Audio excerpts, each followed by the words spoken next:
Happy New Year from Socialism, the Marxist podcast from the Socialist Party. The crisis-ridden US has two options: socialism or barbarism. In the run-up to last year's election, the United States was faced with a litany of crises. This episode was recorded during the run-up, but Biden's election doesn't change the crises. Like many capitalist economies, the US had to partly suspend production in the face of the coronavirus pandemic. The state was forced to inject trillions of dollars into the economy to keep the capitalist system going. The capitalists were facing these crises with, at the time, an unreliable representative at the helm, Donald Trump. But they were breathing a bit easier once Bernie Sanders, who came to prominence with his promise of a political revolution against the billionaire class, endorsed a more reliable representative of big business interests in the form of the Democrat Joe Biden.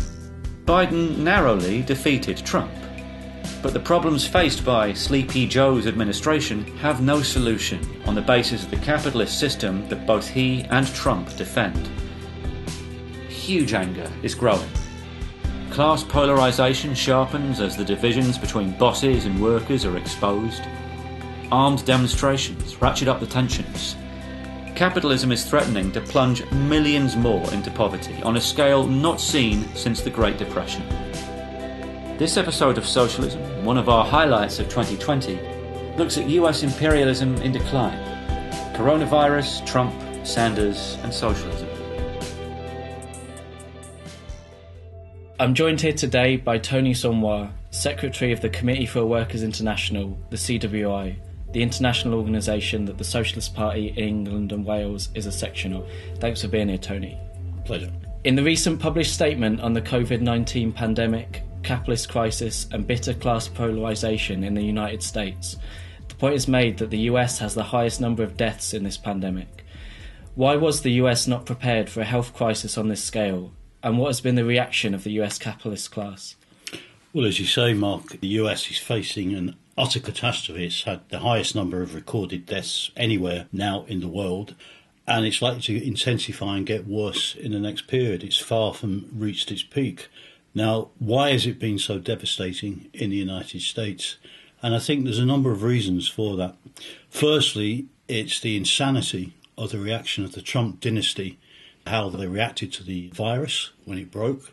They went into a state of denial, business as usual, as Trump boasted, that people would carry on working as normal, and it resulted in an absolute catastrophe as far as the American people were concerned.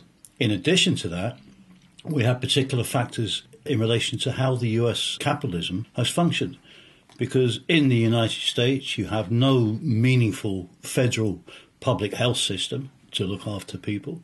You have a privatised system fundamentally, which excludes millions of people from adequate health coverage. And then in addition to that, as we've seen in other countries, really the whole of capitalism on a global scale, all of the ruling elites should be indicted for what they've not done. Since 1998, they've been warned that a pandemic was coming. We've had the outbreak of SARS, we've had the outbreak of MERS, we've had the Ebola crisis, a series of other epidemics which have broken out, which have not exploded into a pandemic. They've been able to control them. But at each stage, the scientists and the experts have warned them. And actually, in the case of the United States, there's been 12 reports presented that go right back to the Clinton era in the 1990s, warning of a pandemic and what was necessary for the health service to be prepared for it. And the irony has been is that they did draw up a plan as to how to deal with the pandemic, but they didn't implement it.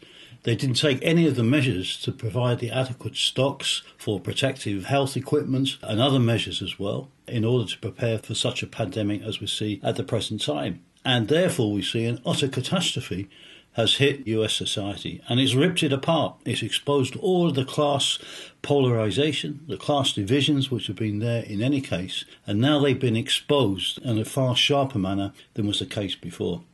Now, what's been the reaction of the US capitalist class? Well, they've been driven into accepting a lockdown in the course of the past period in the vast majority of states, if not all of the states now. But nevertheless, Trump really wants to override that as quickly as possible. And it's a reaction, a reflection of the capitalist class. Trump has already himself lost billions in terms of business being closed. And capitalism in general has a problem because they're confronted with this pandemic. They've closed down and shut down industry. But in order to function, capitalism needs the working class back at work. They need them producing goods. They need the market for people to buy those goods. And without that, the system implodes and cannot function. And that is the dilemma that they now face themselves in. And now there's a battle raging by sections of the capitalist class in the United States who are demanding that the lockdown is lifted, that they return to work in order to try and save the economy at the expense of tens of thousands more American working people. So we have an utter catastrophe facing the whole of US society, which is now polarised in a manner that it has never been since the 1930s. And last weekend, there were armed protests in a number of states against the lockdown, many of them supported by Donald Trump. Can you go into that a little more? Well, that you see a number of things. And firstly, the idea that most of these demonstrations were spontaneous protests has been exposed to be entirely false. One of the first that took place was in Michigan State. There was a conservative coalition which has links to Betsy DeVos, the education secretary, a member of the cabinet of Trump's dynasty government. And they initiated a demonstration in Michigan. And undoubtedly, they've been driven by far-right Trump activists and supporters from the conservative wing. But they've also attracted a certain echo from a layer of the most oppressed, small shopkeepers, small business people, farmers, and desperately poor sections of the working class who are demanding an end to the lockdown to get back to work because they're not able to get unemployment benefit, because they're not able to sign on, they have no income, and there's a very real issue of food and their ability to live. And some have unfortunately been drawn behind these protests and demonstrations because there's not been a sufficient struggle waged by the American trade union leadership to guarantee and force the implementation of all people having a guaranteed income and wage when they're laid off work due to the lockdown so they can at least live. So we see that. On the other side, it's not all going to be one way because what we've also seen recently in Colorado, for example, is counter-protests have been organised, particularly from the health workers who bravely come out onto the streets to confront some of these protesters. And there you see the measure of the massive polarisation which is going to take place within US society in the run-up to the presidential elections in November. And in your recent statement from the Committee for Workers International, you say that the class struggle in America is likely to see elements of civil war as class polarisation increases. Yes, we do, and we make that point for a very clear reason. There is a history of sharp polarisation in the United States, although they've not had an independent party of the American working class, and it's been masked, the class struggle, by the role particularly of the trade union leaders who have collaborated with capitalism, have collaborated with the Capitalist Party, the Democrats. But nevertheless, there is a history of civil war, of course, and also when you've had class battles have taken place, they've taken an extremely sharp and often very violent form, particularly the Virginia miners and others of an armed character. And we see that now being echoed in this particular crisis. You saw the right wing turning up, a small section of which carrying arms. It's not an accident, it's part of American culture or part of American society that whereas here we've had panic buying of toilet rolls, there you've had queues outside the gun shops for people to stock up on arms. Well, that's a measure of the fear that people had, but how sharply issues can be posed, because we shouldn't underestimate the incredible class polarisation which has taken place in society. In the run-up to this crisis, you've had the position of an incredible concentration of wealth and power in the hands of a tiny number of oligarchs. Now you have globally oligarch capitalism of billionaires and multi-billionaires with all of the wealth concentrated in their hands. And that is particularly the case in the United States. And even in relation to the measures that have been taken by the Trump administration, where they've stepped in to try and avert a depression, which they're not going to be able to do, but they introduced a stimulus package of about $2.3 trillion US dollars. But even from that stimulus package, you saw the class polarisation which exists, because there's 43,000 millionaires in America who are each going to get $1.6 million US dollars from that stimulus package. And that comes at a time when you have 22 million people registered as unemployed, Over 5 million signing on last week, and there's millions more in the US because of the way the tax system works, who can't sign on. So in reality, it is far higher. And we have the possibility now that unemployment in the United States is going to rocket to 30%. 49 million people unemployed, the highest level since the 1930s. Even in the Great Depression of the 1930s, it only hit a level of 25%. So all of the capitalist economists are now predicting or anticipating it could go up even as high as 30% in the US in the course of the coming period. And we see a massive class polarisation. And it is going to be expressed in a bitter election campaign.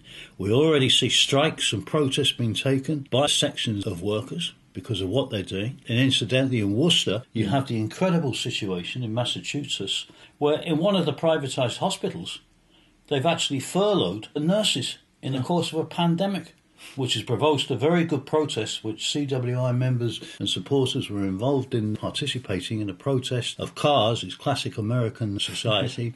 You have a demonstration in your car, where about 100 people drove round the hospital protesting against the furloughing of the nurses that have taken place there. You see marvellous protests organised by other workers as well during the course of this struggle, and it's going to result in a massively polarised election campaign in November, the outcome of which is uncertain at this stage, however. Now, just on the presidential election coming up this year, Bernie Sanders, a self-described socialist, has now pulled out of the race to become the Democrat nominee for president and has endorsed his rival, the explicitly pro-capitalist Biden. Was this the right move to beat Trump in the election this year? Well, it was not a bad move in a sense for Sanders to pull out of the Democratic primaries. He should have done it before. In fact, he shouldn't have gone into the primaries. But it's not a good move from the point of view of beating Trump in terms of pulling out of the election campaign altogether. Because, unfortunately, Bernie Sanders has repeated the same mistake that he made in 2016. He's aroused the support of millions of people on the basis of a radicalised position, describes himself as a democratic socialist, raised enormous hopes and expectations, but mistakenly and wrongly, he's tried to channel that into the Democratic Party. And he did that in 2016. He was defeated then, and he endorsed Clinton. And now he's made the same mistake, only more so this time, in the depth of this crisis. It's an even bigger mistake in the course of this crisis, where it's explicitly clear, after 2 failed runs, because of the way the system operates in the US, it's impossible to conduct a struggle to transform a party like the Democrats into a party that is going to represent the interests of the working class. A tiger doesn't change its stripes, and you're not going to change the character of the Democratic Party, which is an out-and-out pro-capitalist, pro-imperialist party. Of course, its electorate, those who vote for it, don't see it in that particular way. But had Sanders been prepared to stand independently in 2016, he had every chance of winning. And the idea that him standing would have split the vote and allowed Trump to win it in 2016, well, that was answered in 2016, where by not standing, Trump won. And a lot of people who voted for Trump would have voted for Sanders had they had the opportunity. Sanders would have taken votes away from Trump in the states that he won, and it's entirely possible, offering a more combative left campaign against Hillary Clinton, who was hated, that Sanders could have come through and won. And even if he hadn't won, and Clinton had managed to win, or Trump had pulled it off due to the vagaries and the undemocratic nature of the US election system, Sanders would now be in a position of having a powerful independent party of the left, a party of working people that could challenge Trump in 2020. But unfortunately, he's made exactly the same mistake again. He's unfortunately has even criticised some of his own supporters who's argued that they wouldn't support Biden because Biden's hated by a significant layer. Sanders has denounced those supporters of him as being irresponsible. And really he's capitulated to the capitalist interests and has now come out in favour of Biden, having had a lot of discussions with Barack Obama beforehand, and in that sense he's sold his soul to the establishment of the leadership of the Democratic Party, who are now using him to try and rally the youth vote and the vote of his supporters to try and get them to vote for Biden in order to defeat Trump.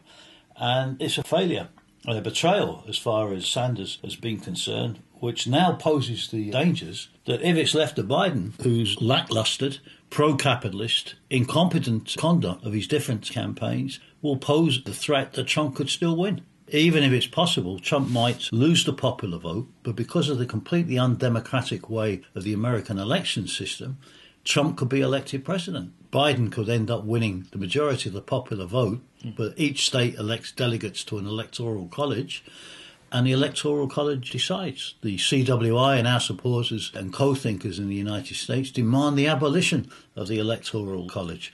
And we support now the urgent building of a new party of the American working class to challenge Trump and also to be prepared to do battle against the future Biden administration. Biden is a pro-capitalist. He may be compelled to make some radical turn verbally in the election campaign under pressure, but once in power, he will take measures to attack the American working class and the rights of the American working class for sure. And in that situation, while the ground has been ploughed, has been prepared, the conditions exist for the building of a new party of the American working class. Now we need the forces to come together, rank and file trade unionists at local and statewide level, along with others, former Sanders supporters, to take the initiative to start bringing together the forces to build a new party that will all be able to challenge Trump, to challenge Biden, and to challenge, ultimately, United States capitalism. Yeah, because it's clear that Trump is an unreliable representative for US capitalism's interests, and Biden is hoping to be a responsible administrator for their interests. Is US capitalism going to exit this crisis the same as it did before? Well, I think it's not. We are faced here with the whole of this crisis of an historic turn in the whole history of capitalism. You've never seen the onset of such a global economic crisis as that which is currently developing. 2 days ago, you saw the unprecedented position where the price of oil went negative in the United States, where the oil companies were having to pay other companies to take away the oil because they got no storage facilities. It was a classic case of Marxist overproduction.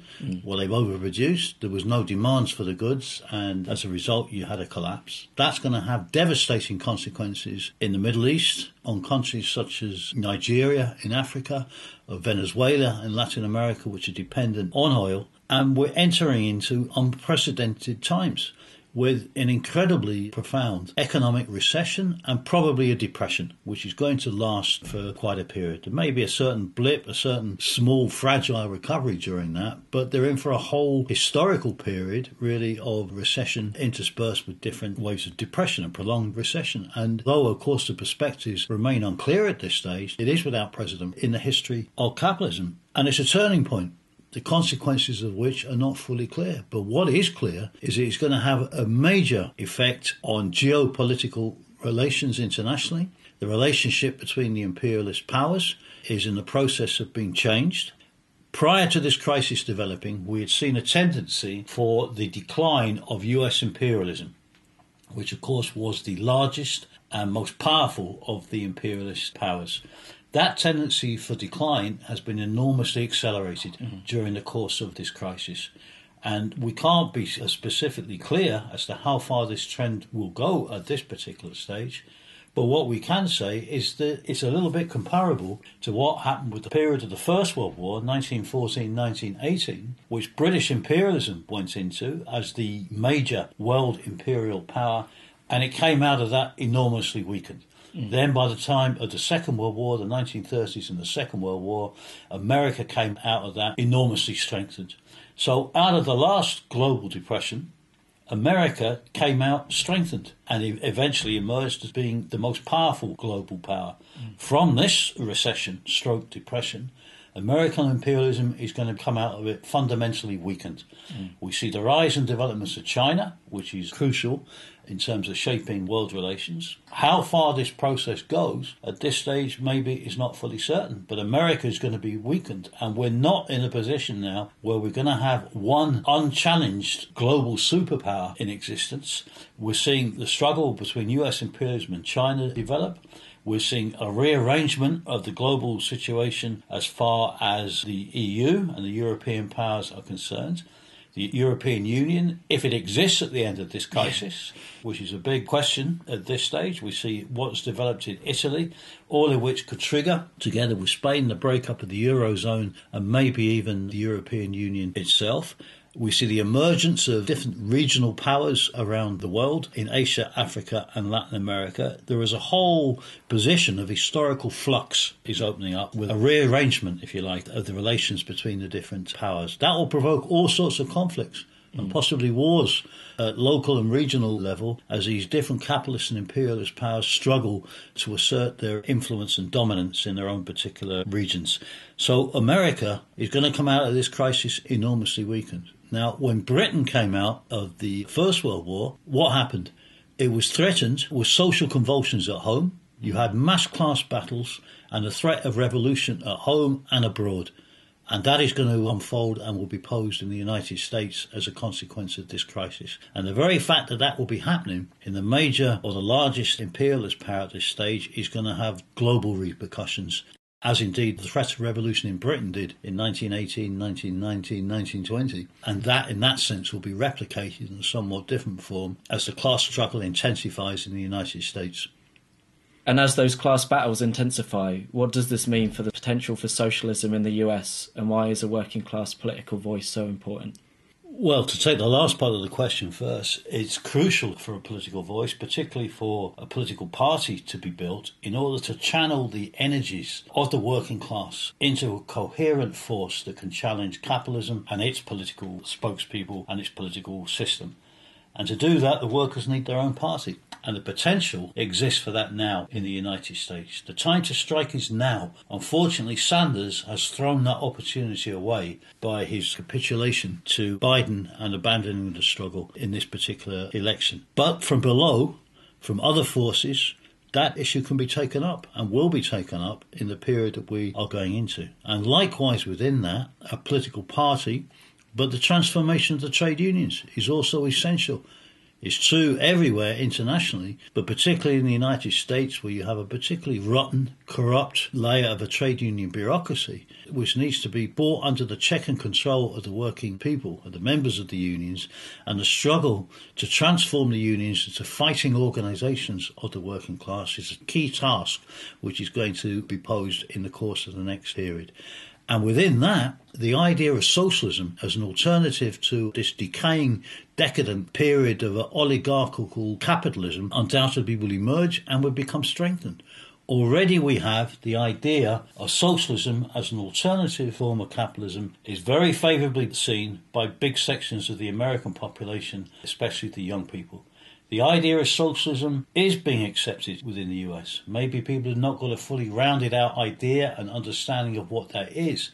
It's necessary to build on that sentiment, to give it a concrete expression in the form of a program to fight for the day-to-day demands of the American working people, and linking that to the idea of the need to transform society, and then explaining what a genuine democratic socialist society would mean, with the public ownership of the major corporations, democratic workers' control, and a democratic plan of production being developed to meet the needs and requirements of the mass of the population. That can get an enormous echo in the US in the period that we are going into, particularly given the special decadent nature of capitalism that we see at this particular stage. So from this crisis, it will not be easy.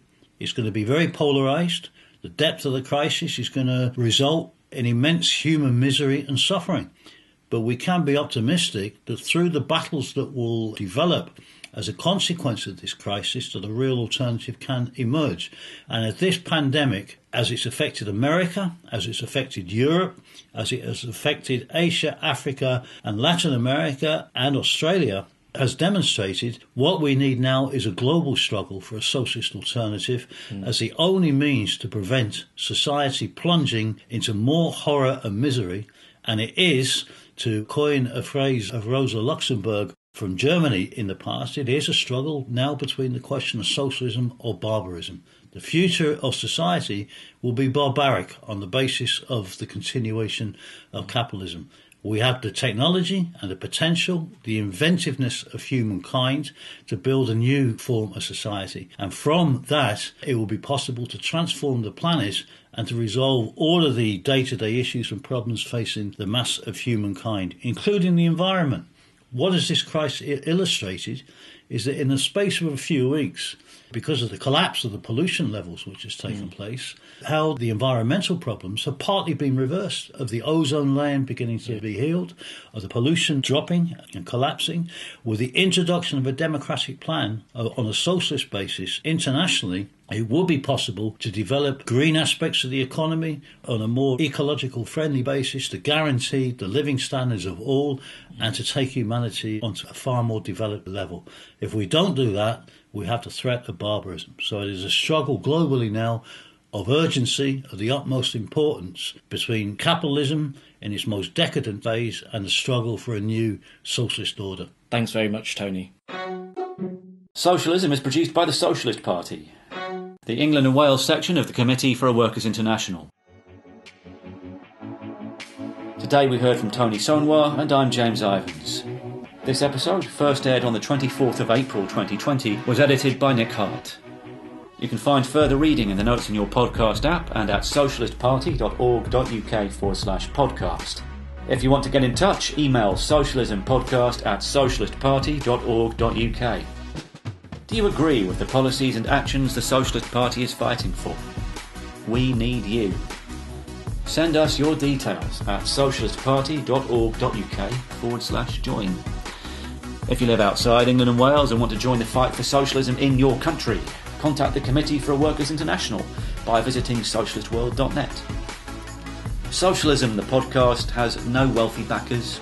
We rely on funding from the working class, which maintains our political independence. So help us take the fight to the capitalists. You can make a regular donation or a one-off payment at socialistparty.org.uk/donate. Till next time, solidarity.